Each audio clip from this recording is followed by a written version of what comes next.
Akala ko magtatalunan, magpapalakpakan, mga kapatid. Ulitin ko. Pag sinabing istoryahe, ibig sabihin parang kwento-kwento mo. Hindi ako naniniwala sa'yo.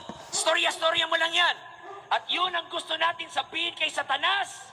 Sa anumang sasabihin niya sa'yo, anong isasagot natin? Satanas! Satanas! Palakpakan natin ang Panginoon. Gusto niyo makarinig ng real talk, mga kapatid? Sino gusto makarinig ng real talk? Ito ang real talk. Sinungaling si Satanas. Ang hina ng amen, parang hindi pang last night. Ulitin ko. Ito ang pinaka-real talk na kailangan pong panghawakan sa buhay mo. Sinungaling si Satanas. Huwag mo masyado siyang purihin. Huwag mo siya masyadong bigyan ng too much credit. Hindi malakas si Satanas. Sinungaling si Satanas. Ganyan siya kahina. He is not almighty. He is not omnipotent. He is not omniscient. Siya lamang ay dating anghel na na-kick out sa langit dahil sa pagiging hambugero. Huwag tayong matakot kay Satanas. Si Satanas ang dapat matakot sa atin. Oh, hallelujah! But we don't deny na kahit po mahina si Satanas, meron siyang isang special ability. Meron siyang pinaka-power ni Satanas. Alam niyo ang pinaka-power ni Satanas ay mang-trash talk. Everybody shout trash talk. Diyan pinakamagaling si Satanas. Mag-trash talk.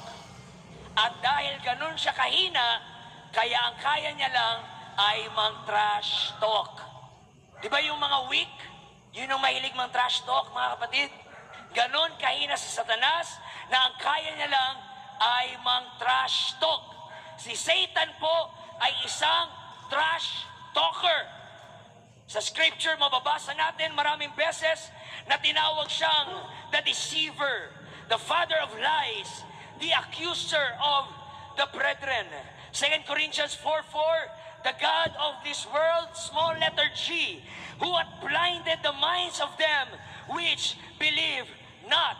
So the only way na matalo mo si Satanas ay wala sa taas ng iyong lundag, wala sa lakas ng iyong sigaw, wala sa layo ng iyong tinakbo. Ang only way na ma-counter-attack mo si Satanas ay gaano kalalim bumaon ang katotohanan ng salita ng Diyos sa iyong puso. Psalms 119 verse 11, Thy word have I hid in my heart that I might not sin against thee. Psalms 119 verse 133, Order my steps in thy word, and let not iniquity have dominion over me. That is why, mga young people, ang pinakakailangan mo sa buhay mo ay ang ating Panginoong Jesus. Wala nang iba. Dahil si Satanas, walang ibang gagawin yan sa'yo. Oras-oras, araw-araw, kundi i-trash talk ka. Pero si Satan, isang trash talker. Pero si Jesus, isang truth talker, mga kapatid. Hindi mo matatalo si Satanas sa pagta-trash talk din. Hindi mo matatalo si Satanas ng opinion mo, ng wisdom mo, ng talino mo, ng philosophy mo. The only way na matalo mo si Satanas is to speak the truth of the Word of God. So pag mag-trash talk sa sayo, hindi mo siya matatalo na mag-trash talk ka rin sa kanya. You need to respond with the truth. Dahil ang truth, ang panlaban sa trash. Yan, mga kapatid. That's why ang sabi ni Paul kay Timothy, 1 Timothy 4:13, Till I come, give attendance to reading, to exhortation, and to doctrine. Kaya ko kayo sinasabihan na bumili kayo ng inyong mga Bible. Bakit? Pag hindi kayo nagbabasa ng Bible, lalamunin kayo ng mga opinion nyo.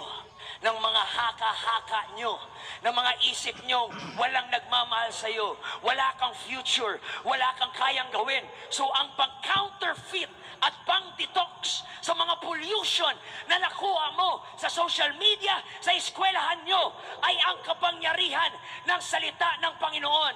Ito ang detoxifier sa lahat ng mga trash na tinanim ng kaaway sa inyo.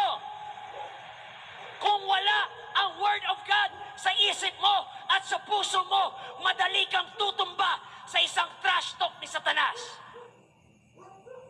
At pag trinash talk ka niya at di ka nagbabasa ng Bible, mabilis kang madadala at sabihin mo, oo nga no, may point din si Satanas eh. Kasi ignorante ka. Kasi wala kang baon-baon na Word of God, mga kapatid. Pero pag si Satanas, trinash talk ka na wala ka ng pag-asa, wala ka ng magagawa, anong i-response mo? Hoy, Satanas, Psalms 23 verse 1, the Lord is my shepherd, I shall not want. He maketh me to lie down in green pastures. He leadeth me beside the still waters. He restoreth my soul. He leadeth me in the path of righteousness for His name's sake. Yea, though I walk through the valley of shadow and death, I will fear no evil, for thou art with me. Thy rod and thy staff, they comfort me. Thou preparest a table before me in the presence of my enemies. Thou anointest my head with oil. My cup runneth over. Satanas, pakinggan mo to. Surely goodness and mercy shall follow me all the days of my life. You throw me trash, I'll throw you the truth. And the truth of the Word of God is forever settled in heaven.